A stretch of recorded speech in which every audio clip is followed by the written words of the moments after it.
디모데후서 1장 3절에서 5절입니다. 디모데후서 1장 3절에서 5절요. 3절. 나는 나의 조상 때부터 깨끗한 양심으로 섬겨온 그 하나님께 감사하고 있다. 나는 계속적으로 똑같이 이것으로 너에 대하여 기억한 가운데 나의 밤과 낮을 이것들에 대하여 기도하고 있다. 좀 어렵죠? 문장이 좀 어려워요. 근데 천천히 읽어보면 다 설명을 해요. 여러분 성경 읽다가 이해가 잘 안 가는 거 있잖아요. 그러면 그 본문에서 이해하려고 그러지 말고 다음 절 내려가 보세요. 그 다음에 그 다음 절 내려가 보세요. 그러면 그것에 대해 다 설명해줘요. 뭐 다른 주석 안 잡아도 여기 성경 말씀 그 읽다가 이해가 안 되면 앞으로 넘어가는 것보다는 다음에 가면 그 설명 다 해주더라고요. 저 같은 경우는 그래요. 이 깨끗한 양심은 마음속과 겉이 동일하다는 것을 말합니다. 이는 하나님의 뜻에 의한 마음의 생각과 그 생각에 의한 행동이 동일하다는 것을 말하는 것입니다. 우리는 이와 같은 사람을 성령의 사람이라고 말합니다. 깨끗하다 그럴 때 뭐예요? 흠이 없다. 뭐가 묻은 것이 없다. 추가된 것이 없다. 빠진 것이 없어야죠. 떨어진 것도 없고 거의 깨끗한 거죠. 그리고 인간이 최소한 자기중심에 의한 생각과 그 생각이 같을 때 자기중심에 의한 생각이 그 행함과 같을 때 그 깨끗한 양심이라 그래요. 우리는 이를 양심적이라고 이야기합니다. 양심적인 사람은 자신의 마음의 생각을 숨기지 않는 사람이죠. 근데 마음의 생각이나 밖으로 이렇게 표현하여 드러내는 것이나 똑같은 사람 우리 양심적이라 그러잖아요. 마음의 생각과 밖으로 드러나는 것이 똑같으면 양심적이에요. 마음이 생각하는 것 따로 또 행동하는 것 따로 그러면 불량한 거 양심불량이죠. 하나님을 섬기는 사람의 기본 마음은 깨끗한 양심입니다. 최소한 거짓말하면 안 돼요. 제가 늘 말하지만 목사가 거짓말하면 안 돼요. 큰일 납니다. 성도도 마찬가지예요. 큰일 납니다. 그거. 이스라엘 백성으로 하나님을 섬길 때 그 섬김의 삶의 기본은 깨끗한 양심입니다. 이스라엘 백성 그러니까 유대인 저 중동에 있는 그 이스라엘 백성 이렇게만 생각하면 안 돼요. 여기서 이스라엘 백성 하면은 하나님 말씀에 의해서 다스림을 받는 자 이런 사람을 이스라엘 백성이라 그래요. 제가 사용하는 이스라엘 백성이라는 언어는 하나님 말씀에 의해서 다스림을 그러니까 하나님 뜻대로 사는 사람이 이스라엘 백성이에요. 자기 마음대로 하나님 말씀을 해석해하고 자기 마음대로 사는 사람 말고 정말 하나님께서 말씀하신 그 뜻을 따라 사는 사람 그 사람이 이스라엘 백성이란 말이에요. 과거에도 지금에도 미래에도 하나님을 섬기는 사람의 기초는 깨끗한 양심입니다. 지금 여기 조상들이 깨끗한 양심을 섬겨 하나님께 감사한다 그러잖아요. 지금 그 설명하고 있는 거예요. 깨끗한 양심은 사람을 속이지 않습니다. 거짓이 없는 마음과 행함입니다. 이와 같은 사람은 믿을 수 있는 사람이면 믿음을 주는 사람이죠. 저 사람 겪어보니까 진국이네 할 때 마음이나 그 행동이나 똑같을 때 진국이죠. 마음 따로 그 행동 따로 그러면 진국이 아니죠. 성경은 하나님의 사랑을 받는 자에게 늘 바라고 기도하는 것은 하나님의 뜻 안에서 양심적인 것을 원합니다. 그리스도인이 양심적인 것을 원해요.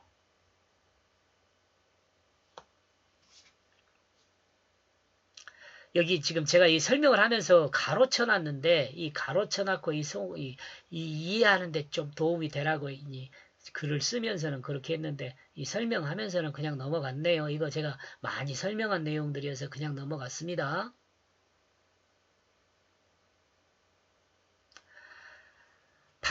낮과 밤을 깨어 기도하는 것은 양심적인 것, 그 마음 생각과 그 행함에 거짓이 없는 사람으로 사람들에게 믿음을 주는 사람이 되기를 원합니다. 라는 것을 기도하는 거죠. 왜냐하면 하나님을 섬기는 사람의 기본이 되기 때문에 그렇습니다. 하나님의 사랑을 받는 자는 양심적이어야 돼요. 하나님의 사랑을 받는다고 말하면서 양심불량 안 돼요. 나는 너를 보기를 원하고 있다. 나는 너에게 기쁨이 가득 차게 하기 위한 나의 너의 그 눈물을 생각하게 된다. 성경은 하나님이 사랑을 받는 자를 통해 드러나는 하나님의 형상을 보기를 원합니다. 그리스도인이 하나님의 형상을 드러내는 것은 그렇게 어렵지는 않습니다. 앞에서 언급하고 있는 것과 같이 양심적이면 됩니다. 더욱 좋은 것은 하나님 뜻 안에서 양심적인 사람을 보기를 원합니다. 누가? 하나님이. 그리고 뭐 세상의 모든 사람이 다 그래요. 근데 자기는 양심적이지 않으려고 그래요. 여러분 한번 생각해 보세요. 여러분 앞에 있는 모든 사람이 양심적이면 여러분 살기 얼마나 편하겠어요? 편리하겠어요? 오해할 필요도 없고. 그렇게 생각하면서 자신이 양심적이려고 하지는 않는다니까. 이게 문제잖아요. 다른 사람이 다 양심적인 걸 원하면 자신도 양심적이어야죠.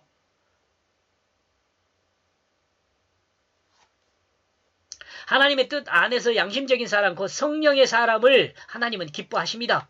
하나님 뜻 안에서 사는 사람, 곧 성령의 사람을 하나님을 만나면, 성령의 사람을 하나님이 만나면 하나님의 마음이 기쁨이 가득 채워진다 그래요. 하나님 마음을 기쁨이 가득 채워져요. 하나님이 양심적인 사람을 만나면 기뻐할 정도면 세상에 양심 없는 사람, 양심 불량한 사람이 얼마나 많다는 것을 생각 한번 해봐야 하지 않겠어요?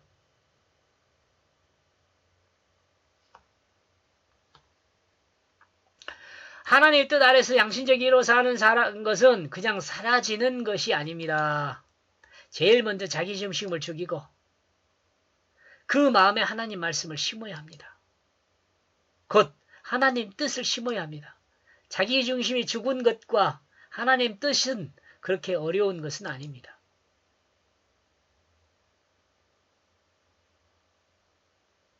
자기 중심을 죽이는 것은 정욕을 따르는 거짓이 예수 그리스도 십자가에 죽었다는 것을 믿는 것입니다.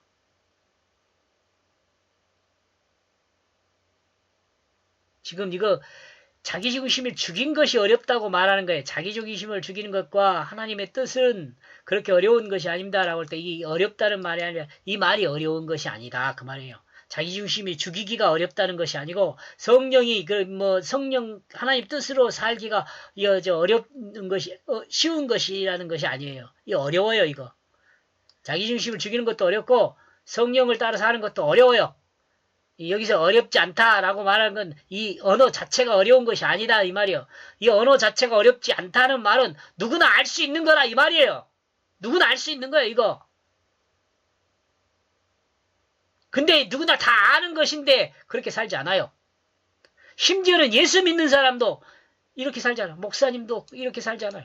이게 문제 있는 거 아니에요. 알면서 안 하는 거. 알고도 죄 짓는 거죠. 자기 중심을 죽이는 것은 정욕을 따르는 거짓이 예수 그리스도 십자가에 죽었다는 것을 믿는 것입니다. 쉽죠? 아, 내가 정욕을 따라 사는 것은 죽었어. 이것이 자기중심 죽은 것이요.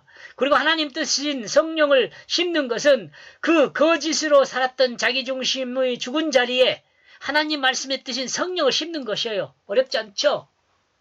곧 진실함을 심는 것입니다. 거짓이 죽은 자리, 그 마음의 자리에 진실이 살아난 사람을 거짓이 죽은 그 마음의 자리에 진실이 살아난 그 사람을 새 생명으로 거듭난 사람이라 그래요. 새 생명으로 거듭난 사람. 진실이 살아난 사람이 성령의 사람이에요. 그러므로 진실한 사람은 하나님 뜻이에요. 그러므로 진실은 하나님의 뜻이에요. 이러므로 그리스도인은 하나님 앞에서 그리스도 세상 앞에서 늘 진실해야 돼요. 그리스도인은 하나님 앞에서 와라고 써야 할 것 같아요. 하나님 앞에서 와. 세상 앞에서 늘 진실해야 돼요. 아멘 해야 돼요, 이거. 아멘. 여하튼 변화와 역사는 눈물을 동반하게 됩니다.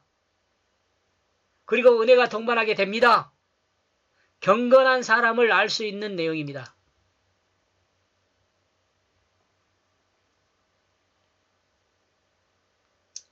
(5절) (6절) 5절까지 해버립시다. 5절까지. 예. 나는 너의 거짓 없는 그 믿음의 그 속의 생각을 붙잡고 있다. 그 같은 것이 먼저 나의라고 해요. 너의라고 해야 돼요. 제가 이런 것을 많이 썼더라고요. 을을 애로 이렇게 많이 써놨어요. 너의 외할머니 로이스, 너의 어머니 유니게 속에 거하였다. 그러므로 너는 너의 속 또한 이와 같다고 난 확신하게 되었다. 그리스도인이 거짓 없는 사람이 될 수 있는 것은 예수 그리스도의 십자가에 자신이 자기중심이 함께 못 박혀 죽었다는 것을 믿음으로 가능합니다. 이 믿음 고백을 늘 계속해야 합니다. 성경은 날마다 죽는다고 했는데 그리스도인은 눈 깜빡할 사이에도 자신의 자기중심이 십자가에 못 박혀 죽었다는 그 믿음 고백을 해야 합니다. 이 내용은 저를 가르치는 서철원 교수님이 이런 이야기를 하셨어요. 이렇게는 이야기 안 하자 우리가 주 예수님, 내가 주 예수님을 믿습니다. 이 믿음 고백을 날마다 눈 깜빡할 사이에도 해야 한다 그래요. 눈 깜빡할 사이에도. 근데 저는 이걸 좀 바꿨어요. 어떻게 하냐면 눈 깜빡할 때 주 예수님, 내가 주 예수님을 믿습니다. 라는 믿음 고백 보기에는 주님, 내가 그 십자가에 죽었음을 믿습니다. 그래. 내 자기중심이 죽었음을 믿습니다. 이 고백을 해야 한다고 저는 생각해요. 그리고 자신의 진실한 새 생명의 사람으로 거듭났다는 것을 고백해야 합니다. 두 개 해야 돼요. 주님, 내가 주 예수님을 믿습니다. 라는 고백 속에 사실은 이 내용이 다 들어있어요. 그렇죠? 예수를 믿으면 이 고백이 들어있어요. 그렇지만 좀 더 저는 구체적으로 해야 한다는 거예요. 십자가에 내가 죽었고 예수님 부활에 예수 생명으로 내가 살았다는 것을 늘 고백해야 돼요. 눈 깜빡할 사이에도 이 고백을 해야 한다는 거예요. 그래야지 날마다 이 순간마다 살아나는 나를 죽일 수 있어요. 나를 죽일 수 있어요. 이와 같은 믿음 고백을 통해 그리스도인은 진실한 사람으로 살 수 있게 돼요. 거짓이 드러나려고 그러면 나는 죽었지. 내가 예수 생명이지. 늘 해야 한다는 거죠. 이와 같은 믿음 고백이 그 믿음의 그 속에 거짓 없는 진실한 그 생명의 생각을 붙잡는 것이 돼요. 이와 같은 사람이 유쾌하게 기분 좋게 승리를 거둘 수 있어요. 이 유쾌하단 말이 할머니 이름이에요. 디모데 할머니 이름이 유쾌하다는 뜻이에요. 로이스. 그 다음에 유니게란 뜻이 뭐냐 그러면 기분 좋게 승리를 거둔다라는 말이에요. 이와 같은 믿음 고백, 내가 죽고 예수 그리스도 생명으로 살았다는 이 믿음 고백을 늘 하면서 사는 사람이 어떻게 된다고? 유쾌한 기분 좋은 승리를 거둘 수 있는 인생을 살 수 있게 된다는 거예요. 아멘? 나 이 말씀 아멘 합니다. 거짓이 유혹된 타락한 사람이 하나님의 그 십자가의 은혜로 진실한 새 생명으로 거듭났다면 그 마음속에 있는 진실을 붙잡고 기분 좋게 승리를 거둘 수 있습니다. 하나님의 사랑을 받은 자는 모두 이와 같다고 확신합니다. 하나님의 사랑을 받는 자는 이와 같은 사람이 사랑을 받아요. 이러므로 하나님의 사랑을 받는 모든 그리스도인은 그 마음의 생명으로 잘해야 한 진실을 붙잡고 기분 좋게 승리했으면 좋겠습니다. 이와 같은 승리가 되기를 주님의 이름으로 축복합니다. 이렇게 해서 디모데후서 1장 3절에서 5절 그 말씀을 정리하면 믿음의 기본인 깨끗한 양심의 기분 좋은 그 승리를 확신한다. 이렇게 정리해 보았습니다. 고맙습니다.